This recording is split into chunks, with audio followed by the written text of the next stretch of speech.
झारखंड विधानसभा की 2 सीटों पर उपचुनाव अब पूरी तरह से रंग में आ गया है। जेएमएम कांग्रेस के बाद अब बीजेपी ने भी दुमका और बेरमो दोनों सीटों पर प्रत्याशी का ऐलान कर दिया है। बीजेपी ने दुमका के दंगल में एक बार फिर पूर्व मंत्री लुईस मरांडी पर दांव लगाया है, जबकि बेरमो में बाजी मारने के लिए बीजेपी ने योगेश्वर महतो बाटुल को उपचुनाव के मैदान में उतारा है। वहीं महागठबंधन की ओर से दोनों सीटों पर प्रत्याशियों का ऐलान पहले ही किया जा चुका है। दुमका सीट पर जहां जेएमएम ने शिबू सोरेन के छोटे बेटे बसंत सोरेन को उम्मीदवार बनाया है, वहीं बेरमो सीट पर कांग्रेस दिवंगत राजेंद्र सिंह के बेटे जय मंगल सिंह को चुनावी मैदान में उतार रही है। प्रत्याशियों के ऐलान के बाद अब तीनों दलों ने चुनाव जीतने की रणनीति बनानी शुरू कर दी है।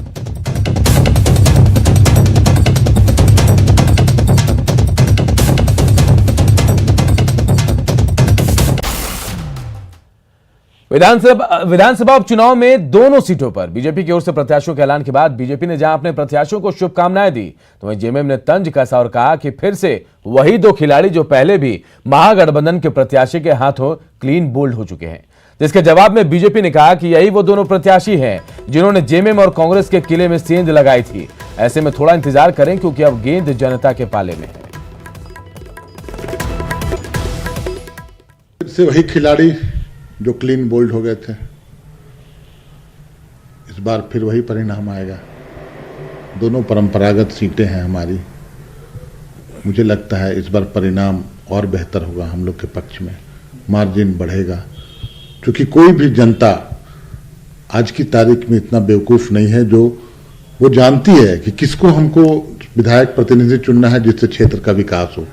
सरकार 5 साल का जनादेश वाली सरकार है, प्रचंड बहुमत की सरकार है, तो स्वाभाविक तौर पर लोग आकर्षित होंगे। और प्रथम तो मैं आपके चैनल के माध्यम से दोनों प्रत्याशियों को बहुत बहुत अग्रिम बधाई देता हूं, शुभकामना देता हूं कि दोनों पुराने प्रत्याशी वहां से रहे हैं, दोनों वहां से जीत चुके हैं पहले भी, और दोनों के नाम बहुत सारी उपलब्धियां हैं। इसलिए फिर से ये जनता इनको जिता करके भेजेगी और भारतीय जनता पार्टी को मजबूत करने का संकल्प जो दोनों क्षेत्र की जनता, खास करके अब तो पूरे राज्य की जनता मन बना चुकी है कि हमको जिस दिन भी अवसर मिलेगा अब फिर से भारतीय जनता पार्टी को हम पहले से ज्यादा बहुमत दे करके और फिर से हम सरकार बनाएंगे भारतीय जनता पार्टी की। जेएमएम कह रहा है कि ग्रीन बोल्ड हुए, तो क्या नहीं, अब तो गेंद जो है वो मैदान में है। अब कौन क्लीन बोल्ड होता है ये समझ में आ जाएगा उनको, बस थोड़े दिन का इंतजार करें, उनको समझ में आ जाएगा। केंद्रीय स्वास्थ्य राज्य मंत्री अश्विनी चौबे ने देवघर के देवीपुर में बन रहे एम्स निर्माण कार्य का निरीक्षण किया। केंद्रीय मंत्री को इस मौके पर स्थानीय एम्स प्रबंधन की ओर से पूरी व्यवस्था से संबंधित एक प्रेजेंटेशन भी दिखाया गया। अभी तक की प्रगति पर मंत्री ने संतोष जताया है। स्थल निरीक्षण के बाद मंत्री ने कहा कि इसी साल यहां पर ओपीडी सेवा शुरू कर दी जाएगी और फरवरी 2022 तक देवघर एम्स पूरी तरह कार्य करने लगेगा। फिलहाल देवघर शहरी क्षेत्र और ग्रामीण क्षेत्र में एम्स द्वारा ओपीडी सेवा देने की योजना बनाई जा रही है। जो पढ़ाई तो हमारी शुरू हो गई है और ओपीडी भी हम शुरू कर रहे हैं 2 महीने में।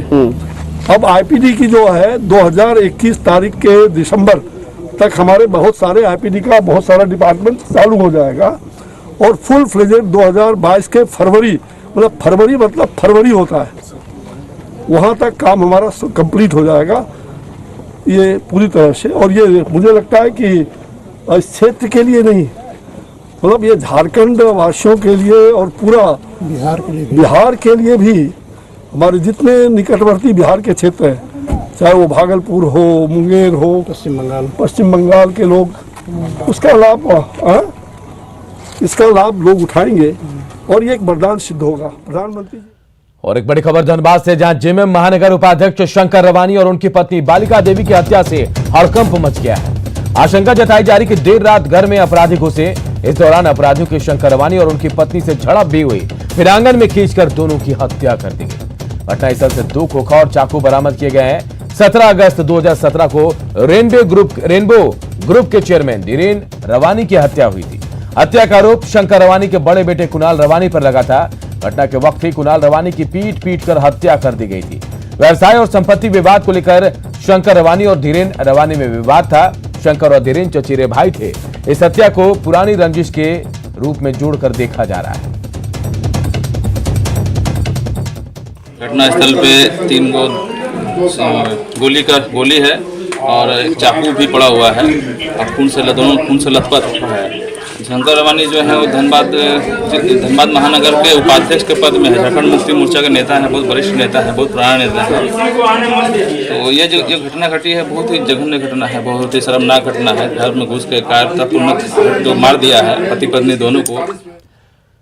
रांची के रातू में एक मां ने अपनी ही नवजात बच्ची की हत्या कर दी। इस घटना के बाद हेहल लोहरा कोचा के लोग सख्ते में हैं। मामले की जानकारी मिलने के बाद पुलिस जांच में जुट गई है। जानकारी के मुताबिक मृत बच्ची की उम्र 4 से 5 महीने ही थी। इसकी मां ने रस्सी से उसका गला घोंटकर उसे मौत की नींद सुला दिया। पुलिस ने हत्यारिन मां को हिरासत में लिया। वहीं पुलिस की जांच के दौरान भी लापरवाही देखने को मिली, जब पुलिस घटनास्थल से दूर ले जाकर शव का पंचनामा करती दिखी। इधर मां ने ही बच्ची की हत्या क्यों की, इस बारे में अब तक पुलिस को कोई ठोस जानकारी नहीं मिल पाई है। बाहर में थे तो फिर आए हम, जैसे हमको फ़ोन किया 4 बजे तो आए तो देख रहे हैं बाहर में थी वो। हम अंदर में घुसे तो देख रहे हैं बच्चा को कपड़ा हटा के तो उसमें रस्सी लगा हुआ था। काहे की पता नहीं हमको।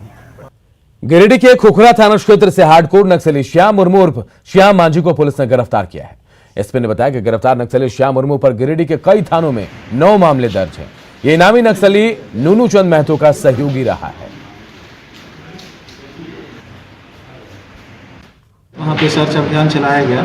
ग्राम पंडरियाटांड अंतर्गत एक व्यक्ति की गिरफ्तारी की गई है, जिनका पहचान श्याम मुर्मू उर्फ श्याम मांझी उर्फ श्याम मरांडी के नाम से हुआ है, जो पूर्व में काफ़ी नक्सली घटनाओं में वांटेड भी हैं और दस्ता के साथ चलने की सूचना प्राप्त हुई थी। रांची मेदिनीनगर NH 75 पर रांची के व्यवसायी से लूटकांड में लोहरदगा पुलिस ने बड़ा खुलासा किया है। लूटकांड के थाना क्षेत्र कुड़ू इलाके से 4 आरोपियों को पकड़ा गया है, जिनके पास से लूट किए गए जेवरात और सामान बरामद किए गए हैं। सड़क पर कील गाड़कर आरोपियों ने लूट की घटना को अंजाम दिया था। जेवरात की और टूटी गई सभी सामान को बरामद करें, जिसमें ब्रासलेट है, रुपया है और सोने का अंगूठी है और मोबाइल है और सोने का चैन है। पाकुड़ के हिरणपुर से भारी मात्रा में विस्फोटक बरामद किया गया। एसपी ने बताया कि 390 पीस जिलेटिन और 100 किलो अमोनियम नाइट्रेट के साथ एक शख्स को गिरफ्तार किया गया है। साथ ही 2 बाइक बरामद की गई है।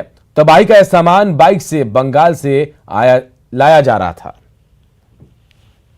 जेल 390 पीस और 100 केजी अमोनियम नाइट्रेट पकड़ा गया है। साथ में 2 मोटरसाइकिल और एक अपराधी गिरफ्तार हुआ है। इधर कोटी के मुरहू ऑटोमोबाइल पेट्रोल पंप से PLFI उग्रवादी संगठन के जोनल कमांडर के नाम से 5 लाख की रंगदारी मांगी गई है। रंगदारी का पर्चा देने आए 2 लोग CCTV कैमरे में कैद हो गए।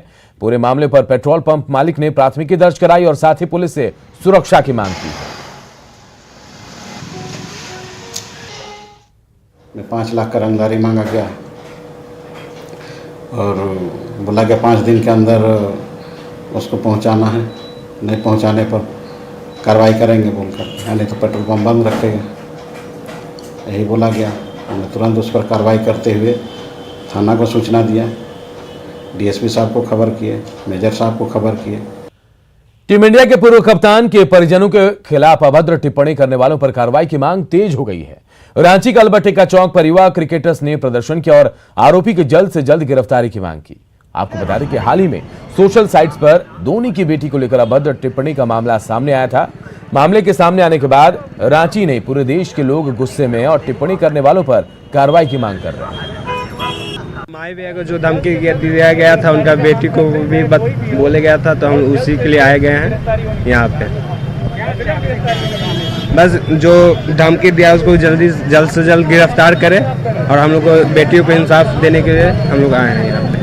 बहुत बुरा हुआ है। धोनी एक रिस्पेक्टेड पर्सन है, वो बहुत अच्छे प्लेयर है। उनकी बेटी मतलब जितने भी देश है सबको अपनी बेटी समान मानना चाहिए। जो हुआ वो नहीं होना चाहिए और उसमें तो कार्रवाई होना चाहिए। धोनी की बेटी की बात नहीं है, वो महेंद्र सिंह धोनी की बेटी नहीं है। हमारी बेटी, आपकी बेटी, पूरे देश की बेटी है। और अगर किसी भी बेटियों के बारे में ऐसी आपत्तिजनक बात होती है तो लोगों की ये घटिया मानसिकता दिखाती है कि हमारे समाज में इस तरह के लोग रहने लायक नहीं है। और हम लोग हम क्रिकेटर्स, पूरे झारखंड के क्रिकेटर्स चाहते हैं कि जल्द से जल्द जो भी इसके बीच में है उसकी जल्द से जल्द गिरफ्तारी हो।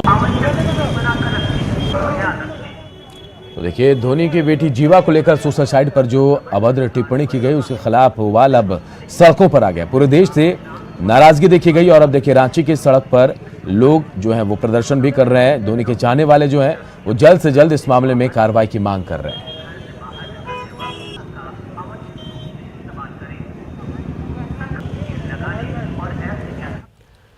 पलामू में पुलिस का एक बार फिर खौफनाक चेहरा सामने आया। चैनपुर थाना पुलिस ने चोरी के आरोप में 2 लोगों को हिरासत में लिया था। उनसे पूछताछ की गई और छोड़ दिया, लेकिन अगले दिन पुलिस ने एक आरोपी को फिर से उठा लिया और थाने में बंद कर न सिर्फ बेरहमी से उसके पिटाई की बल्कि हैवानियत का नंगा नाच दिखाते हुए चैनपुर पुलिस ने आरोपी को निर्वस्त्र कर पीटा और नाजुक अंगों में करंट लगाकर उसे टॉर्चर किया गया।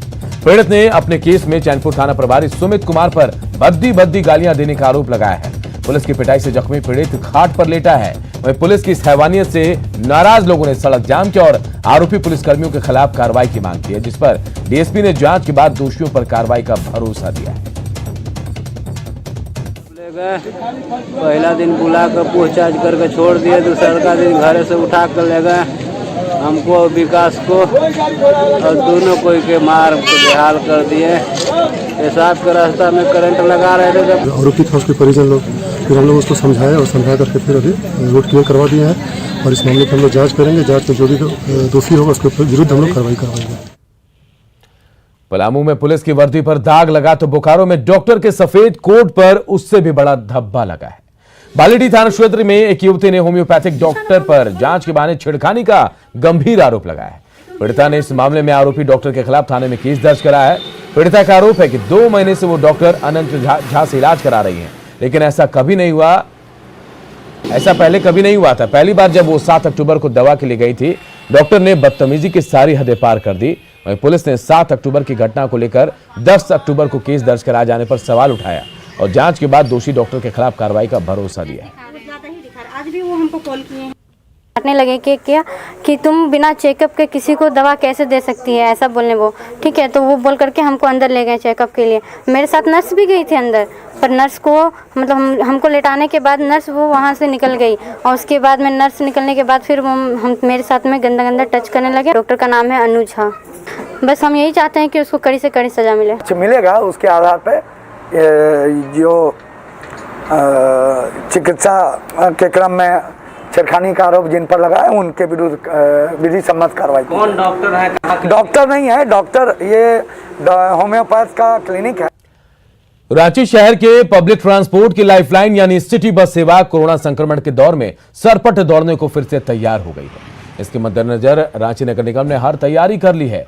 सोमवार से शुरू हो रही रांची सिटी बस सेवा में भी 50% यात्रियों को ही बिठाने का निर्देश दिया गया है। वहीं बस के सैनिटाइजेशन की भी व्यवस्था की गई है ताकि यात्रियों को परेशानी का सामना ना करना पड़े। सिटी बस सेवा का जायजा लिया न्यूज 18 सहयोगी ओम प्रकाश ने। राजधानी रांची के लोगों के लिए एक बड़ी खुशखबरी है। रांची नगर निगम के द्वारा चलने वाली सिटी बसें एक बार फिर से सड़कों पर सरपट दौड़ती नजर आएगी, जिससे आम लोगों को कहीं न कहीं सुविधा होगी। और राजधानी रांची में फिलहाल ये बसें महज 2 रूटों पर ही चलेंगी, जिसमें एक कचहरी चौक से राजेंद्र चौक तक, वहीं दूसरी बस सेवा जो है वो धुरवा गोल चक्कर तक चलेगी। तो साफ तौर से आम लोगों के लिए ये काफी सुविधापूर्ण होगा। वहीं आपको बताना चाहेंगे कि जो कोरोना संक्रमण है उसे देखते हुए विशेष एहतियात बरते जा रहे हैं। इन बसों में भी महज आधा फीसदी सवारियों को ही बैठाने की हिदायत दी गई है और उम्मीद जताई जा रही है कि लोग और जो बस ड्राइवर और उसके सहयोगी हैं वो इसमें जरूर सहयोग करेंगे। तो फिलहाल नगर निगम के द्वारा बसों में सैनिटाइजेशन, मास्क इत्यादि की भी व्यवस्था की जा रही है और सरपट दौड़ती गाड़ियों से लोगों को आने वाले दिनों में और ज्यादा सुविधा मिलने की उम्मीद है। कैमरामैन नलिन के साथ ओम प्रकाश, न्यूज 18 रांची। घाटशिला के मुसाबनी प्रखंड के सबसे बीहड़ और पहाड़ी इलाके सरहुदा में रहने वाले 26 परिवारों को आज तक सरकारी सुविधा नहीं मिल पाई। ऐसे में पानी के लिए झरने पर लोग निर्भर रहते हैं और लोगों को हर दिन 35 किलोमीटर दूर जंगल में जाकर पानी लाना पड़ता है। अपनी समस्याओं को लेकर लोगों ने कई बार जनप्रतिनिधियों से लेकर सरकारी अधिकारियों तक गुहार लगाई, लेकिन अब तक कोई कार्रवाई नहीं हुई।